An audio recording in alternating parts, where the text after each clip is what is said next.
So, you're thinking about getting a security certification, something like ISMS or Privacy Mark, and you've probably got this feeling. It's a mix of, yeah, let's do this, and, let's be honest, a little bit of, oh boy, what are we getting ourselves into? There's a ton of official info out there, but it all comes down to one big question that everyone's really asking. Yep, there it is. This is the one. This is the question that cuts through all the jargon and the planning meetings, and that's exactly what we're going to tackle in this explainer. No theory, just the real-world stuff. Okay, so here's our game plan. First, we'll hit those big questions you're probably asking. Then, we'll talk timeline. We're going to bust the one-person team myth, look at what daily operations actually means, and I'll share a pretty cool shortcut. And stick around, because we'll wrap up with the real reason you're doing all this, and it might not be what you think. All right, let's dive right in. Let's talk about the stuff that's actually on your mind. The questions that managers and IT folks are kicking around in meetings. I bet these look pretty familiar, right? Can our one IT person really do this? How long is this actually going to take? And maybe the biggest one, what happens after we get the certificate? What's the day-to-day grind really like? These are the things we've got to get right. So I'm not going to sugarcoat it. Is it easy? Nope. There's definitely work involved, but, and this is a big but, it is absolutely 100% manageable if you have the right game plan. It's all about that smart approach. Okay, so what does manageable actually mean in practice? Let's start with the timeline, because, getting this right from the start is how you avoid burning everyone out. So here's the number you need to have in your head. 6 to 10 months.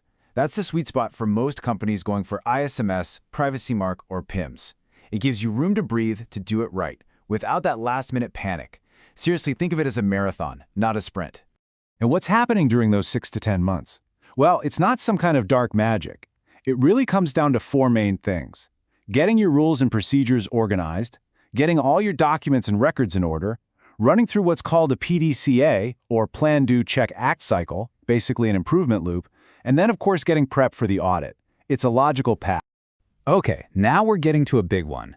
This next question is probably the most common one I get, and it's a huge deal for a lot of businesses, especially if you're not a massive corporation.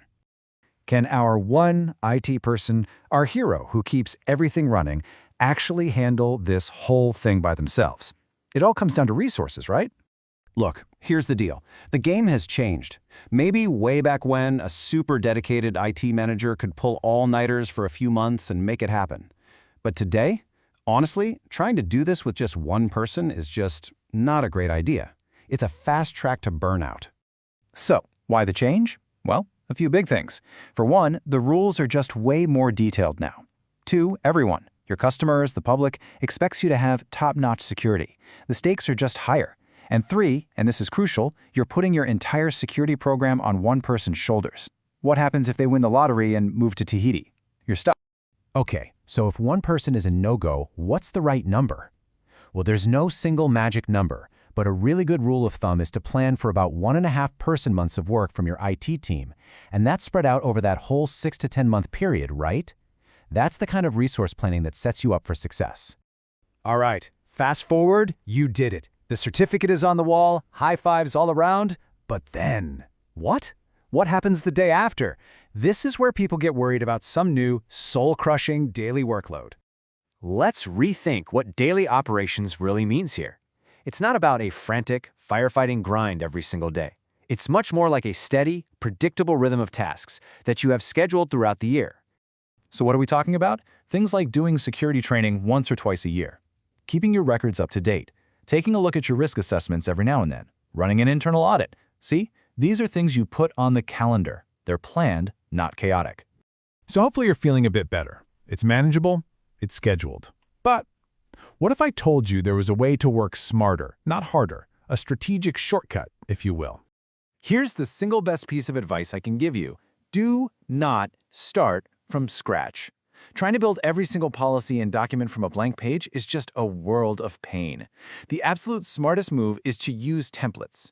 And here's what that looks like. You can probably get about 50 to 60% of the way there just by using really good templates. That gives you a huge head start. The other 40%? That's you. That's where you customize everything to fit your company perfectly. That's the magic ratio right there.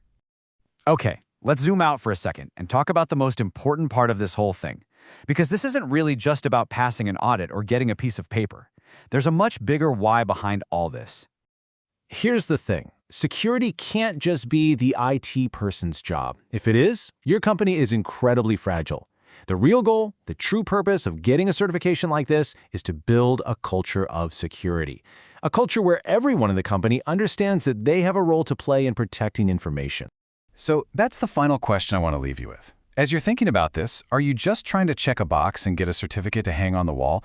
Or are you looking at this as a chance to fundamentally build a stronger, safer culture? Because how you answer that question, well, that's what's really going to determine if you're successful in the long run.